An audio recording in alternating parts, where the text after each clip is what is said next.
Ladies and gentlemen, welcome back to the Firehouse Chef. I'm still your host, Ryan McKay, and I'm coming back to you guys after I took about 10 or 11 days off as I flew all the way up to Las Vegas to attend the Nevada National Test Sites course on radiological nuclear incidences. Fantastic course. Had some great food in Vegas, not so good food at the military base I stayed at, and had the great opportunity actually to drive back home to my state here in Georgia. So I had some good food in Vegas, Albuquerque, New Mexico, Oklahoma City, Oklahoma, and then Nashville, Tennessee. So I got really inspired by some local cuisine. But I came back and, I hadn't had a good home-cooked meal in quite a while, so I made some good foods here for the family. But it's the day after, and I'm dragging pretty good, and quite frankly, I don't feel like being in the kitchen all that long.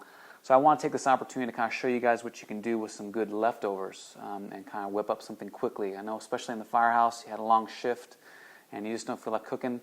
But you don't want to be eating out because it's costly, it's expensive, it's unhealthy. You just kind of take what you have and throw it all together with some eggs, and you call it a fancy term like frittata, because that's what we're going to make. So stick around.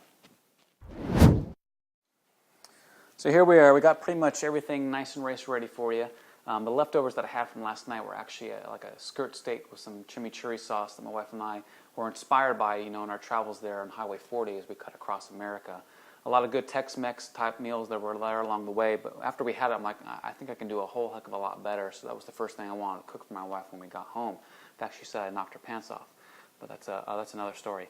Anyways, I've got everything nice and cut up. I've got about a half a pound of some steak, half a pound of some potatoes. I've got my bean and corn salsa. If you guys like that, I can make that for another recipe. It turned out fantastic. And of course, I've got my eggs, which are a nice, cheap staple item. Kind of throw this all together and then you top it with the chimichurri sauce, which you guys should already know how to make. So let's get rolling.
Now we've come to the part where you can see it easily pulls away from the side. It's starting to set here on the bottom. This is about 5 or 6 minutes after I put this on here, but you can still see it's not set here up on top. So you have a couple of different options here.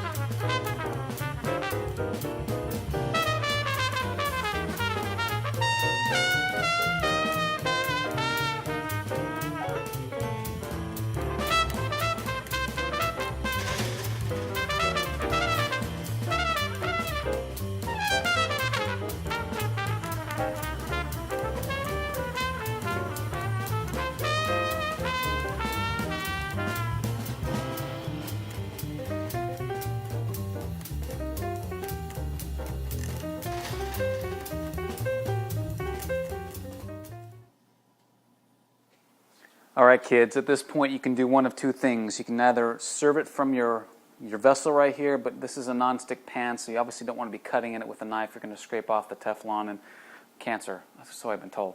So another good option is just to slide it out onto a pan, or a pan, or a plate, or serving vessel, whatever you want to use, and cut it up from there, and you're good to go. Very quick and easy, I told you. So that's the episode on frittatas, and hopefully you can see it's pretty easy to make. This took me all of about 10 minutes to cook up, and of course with the frittata, which is just an open omelet, for lack of a better term, you can add anything that you want. I just happened to have some leftovers, and I was lazy. So hopefully you can take this recipe and be lazy too. Whether it's at home or the fire station, I really truly believe that I can slur and eat at the same time. Anyways, as always, follow me on Twitter. Go to my website, shoot me an email, give me a 5-star rating on iTunes. Let me know that you're still watching the show and getting something from it. I'm getting some comments, and I appreciate it. Just keep it coming. Otherwise, until next time, enjoy. Or stay hungry, my friends.